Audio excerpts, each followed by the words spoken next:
All right, let's dive right into one of the most important sectors of the U.S. economy, the auto market. It's always been seen as this engine for growth, right? But lately, well, it's starting to flash some pretty serious warning lights. So the big question is, what's really going on? First, just to get a sense of the sheer scale we're dealing with, look at this number, $1.66 trillion. That's the total amount of outstanding auto loan debt in the U.S. To put that in perspective, that is a massive, massive pillar of American finance. But, the total size of the debt isn't even the most alarming part. It's what's happening inside that number that's really telling the story. And it all boils down to this one simple, kind of shocking ratio, 1 in 5. Because that's the reality for 1 in every 5 people buying a new car today. Their monthly payment is over $1,000. Let that sink in for a second. A car payment that's as big as a mortgage payment. That is an incredible amount of financial stress on millions of families. So what does that stress signal for the rest of the economy? That's what we're going to unpack. So let's start with the most obvious question. How on earth did we get here? How did a $1,000 car payment become, well, normal? It's not just one thing. It's really a perfect storm of 3 different forces all hitting at once. First, the prices for new and used cars just went through the roof, hitting all-time highs. Second, interest rates shot up, making borrowing money way more expensive. And third, to try and make those monthly payments even remotely manageable, lenders stretched out the loan terms to 6, 7, sometimes even 8 years. And this table, wow, it really shows you just how big of a deal those interest rates are. If you've got amazing credit, what they call subprime, you're looking at a new car loan around 5%. Not great, but manageable. But just look what happens as you go down that credit ladder. A deep subprime borrower, they're paying over 21% for a used car. That's not a loan anymore. That is a financial trap. And all of this leads to something called negative equity. And the idea is pretty simple and pretty brutal. It means you owe more on your car than the car is actually worth, because cars lose value so fast and these loans are so long, you can't pay it down quick enough. So you're trapped. You can't sell it for what you owe. You can't trade it in without taking a huge loss. It's a cycle that's incredibly hard to break. So when you put this much pressure on people's budgets for this long, eventually you start to see cracks forming in the foundation. And right now, those cracks are getting pretty hard to ignore. And this is what those cracks look like in the real world. This is the consequence.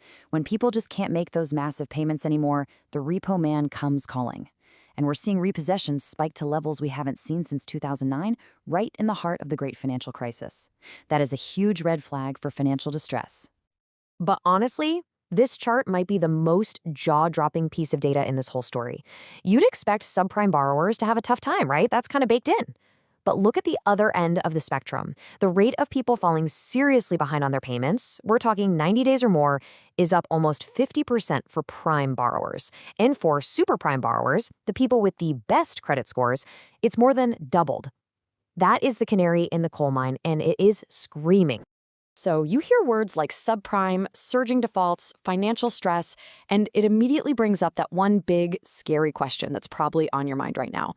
Are we just watching a rerun of 2008?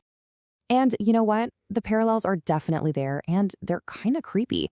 Just like before the housing crash, we saw a massive boom in lending to people with weaker credit. And just like then, all that risky debt gets bundled up and sold off to investors. And yes, people are starting to ask the same questions again about whether the credit ratings on these bundles are, a little too optimistic. It all sounds very familiar. But, and this is a really, really critical but, this is not the same story. It's not 2008 all over again. And to understand why, we have to look at the differences between then and now, because they are huge. The single biggest difference just comes down to one word: scale. Today's entire auto loan market is about $1.66 trillion. The mortgage market that blew up in 2008, that was about $8 trillion. It's just not even in the same ballpark. Plus, the 2008 crisis was turbocharged by all these complicated financial products, derivatives that created insane amounts of leverage. That kind of financial weapon just doesn't really exist in the auto market today, so the risk is much more contained. So think of it this way. The 2008 mortgage crisis was a detonator. It was so big, so interconnected with everything, that when it exploded, it took the whole global financial system down with it. It was the bomb. The auto loan market in 2025, that's different. It's a bellwether. It's not the bomb itself. It's the air raid siren that's warning you that there's a problem somewhere else. It's an incredibly important warning sign. So if it's a warning sign, what exactly is it warning us about?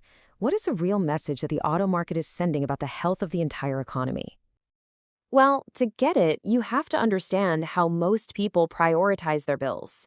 For the vast majority of Americans, the car is absolutely essential. You need it to get to your job, to earn a paycheck, to live your life. And because of that, people will almost always pay their car loan before anything else. They'll let credit cards go, they might even fall behind on the mortgage, but they will fight to make that car payment. And that brings us to the real takeaway from all of this. When you start to see a significant rise in people defaulting on the one bill they try to pay no matter what, especially when it's happening to people with good credit, it tells you something profound. It means they've run out of options. Their savings are gone. They are financially exhausted. They aren't choosing to miss a payment. They have simply run out of money. So no, the struggles in the auto market aren't going to cause another 2008-style meltdown. It is the symptom, not the disease. The repossessions and the defaults, they're like a fever, signaling a much deeper illness in the body of the economy. And so the real, unavoidable question this whole situation forces us to ask is this: what does this level of distress, for a payment that people make above all others, truly tell us about the financial health of the American household today?